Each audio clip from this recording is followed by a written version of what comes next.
Kamu merasa kerjaan kamu nggak selesai-selesai karena nggak fokus, atau merasa udah sering lupa sesuatu yang harus dikerjakan, terus ngerasa waktu kamu amat sempit, padahal kamu masih sempat buat scrolling sosial media sampai lupa waktu. Di saat kamu merasa suntuk dan bosan, kamu malah otomatis ambil HP lalu scrolling yang nggak ada habisnya, dan kamu merasa senang dengan itu. Kalau kamu berhenti melakukannya, malah jadi suntuk dan malas lagi. Hati-hati, ini adalah ciri-ciri pembusukan otak atau istilah familiarnya brain rot. Tidak hanya itu, brain rot juga sangat mempengaruhi kualitas hidup seseorang, menurunkan fungsi otak sehingga mengganggu semua aktivitas positif yang mesti dilakukan, seperti berpikir panjang untuk mengambil keputusan, bahkan sampai tidak sabar dengan proses yang sedang diusahakan. Jadi apa sebenarnya penyebab pembusukan otak ini? Data menunjukkan remaja Indonesia menghabiskan waktu 6,6 jam sampai 15 jam untuk gadget sehari, dan sebagian besar dihabiskan untuk sosial media. Kalau dihitung, hampir seperti jam tidur. Lebih parahnya lagi, 67,65% di usia 5-24 tahun menggunakan internet untuk sosial media dan hiburan, bukan untuk bekerja atau wawasan. Banyak data lain yang lebih mengejutkan, tidak hanya di Indonesia, ini seperti sudah mewabah di seluruh dunia, terutama pada Gen Z dan Alpha. 20 tahun lalu, anak-anak 5 tahun belum mengenal sosial media, scrolling, dan video pendek hiburan.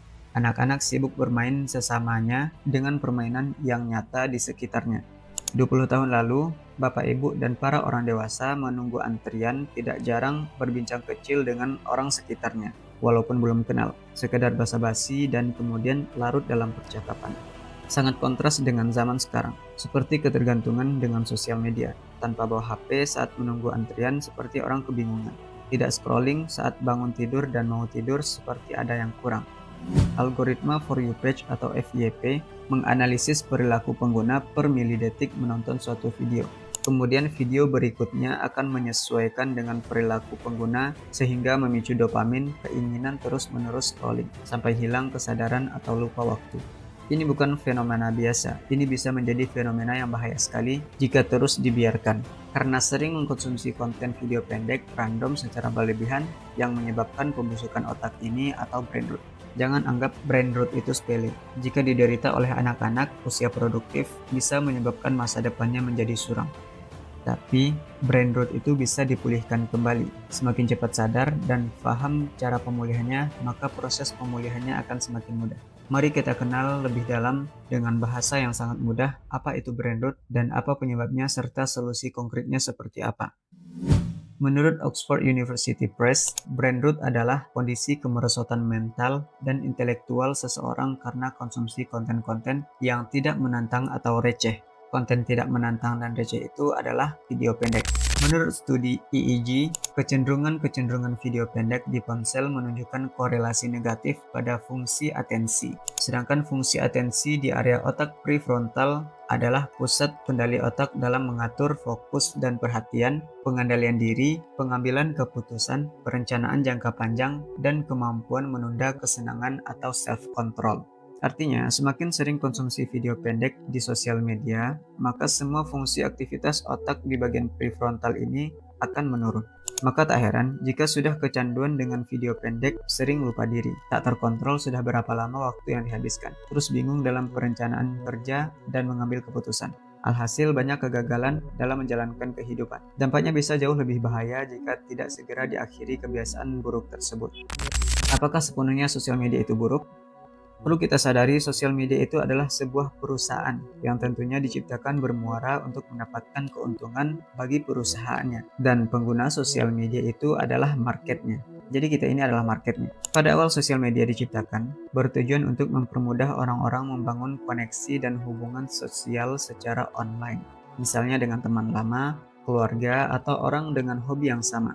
Tujuan ini kita rasakan sejak awal sosial media muncul, seperti Facebook, BBM, Twitter, dan sosial media sezaman dengan itu. Ini menurut perkataan Mark Zuckerberg.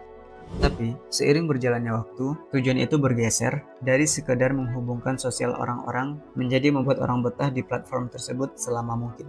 Karena semakin lama seorang berada di dalam aplikasinya, maka semakin besar juga pendapatan dari iklan. Dan tidak berhenti di situ. Data perilaku pengguna juga bisa dimanfaatkan untuk marketing produk.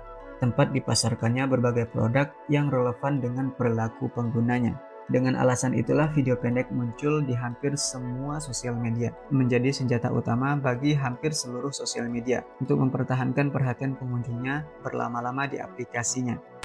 Kenapa video pendek bisa membuat orang betah berlama-lama tanpa batas?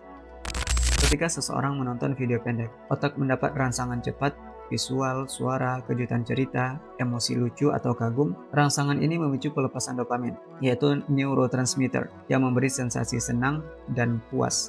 Tapi kadar dopamin itu cepat turun, maka otak ingin klik lagi atau scroll lagi untuk mendapatkan sensasi dopamin berikutnya. Dan terjadilah dopamin loop, membuat seseorang tidak bosan scroll terus-menerus. Penelitian dari Universitas Zhejiang menemukan pengguna video pendek berlebihan memiliki pola dopamin craving yang mirip dengan mild behavioral addiction atau perilaku kecanduan ringan.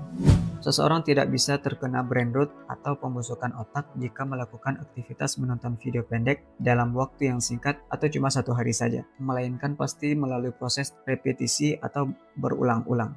Karena otak itu bersifat neuroplastik, bisa berubah karena kebiasaan. Tapi jika tidak segera dihentikan aktivitas konsumsi video pendek secara berlebihan ini, maka pembusukan otak akan semakin parah. Respon dopamin meningkat di awal penggunaan video pendek, tapi setelah paparan berulang, otak mulai menurun sensitivitasnya. Akibatnya, seorang perlu menonton video pendek lebih banyak lagi untuk mendapatkan kepuasan seperti sebelumnya. Dan kondisi seperti ini akan sulit dihentikan. Jika sudah terkena brain rot, apakah tidak bisa diubah lagi? Apakah brain rot bersifat permanen?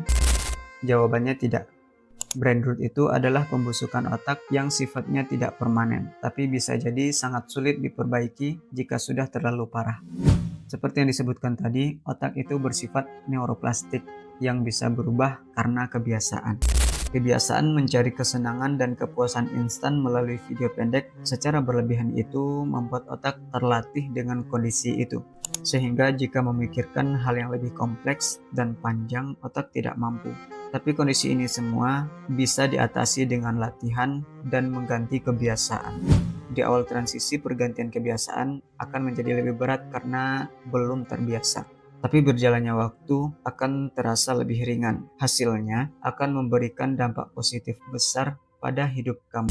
Kamu hanya perlu langkah konkret untuk memulainya. Lantas bagaimana langkah konkretnya mengatasi brain rot atau pembusukan otak ini? Jika kamu sudah terpapar dengan kecanduan scrolling sosial media, atau bukan kamu yang terpapar, tapi kamu melihat lingkungan terdekat kamu, maka 3 langkah ini bisa kamu terapkan yang menurut aku 3 langkah ringan yang paling mungkin dilakukan. Pertama, batasi screen time di sosial media dengan tegas.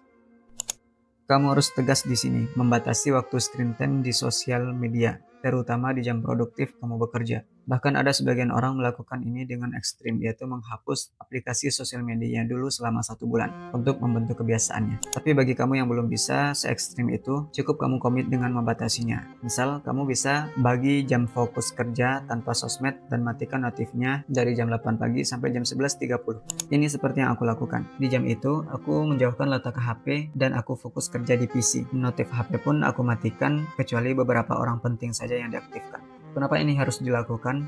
Karena ada sebuah penelitian mengatakan jika fokus kita terdistraksi atau terganggu sekali saja, misal cuma 5 menit cek sosial media, untuk bisa fokus kembali dengan pekerjaan itu butuh waktu 20-25 menit. Bayangkan, cuma 5 menit lihat sosmed, di sela waktu fokus bisa membuang waktu produktif sampai 30 menit. Itu baru sekali lihat sosmed. Jika dilakukan berkali-kali, maka waktu kamu akan habis. Kamu bisa cek sosmed di jam yang paling santai.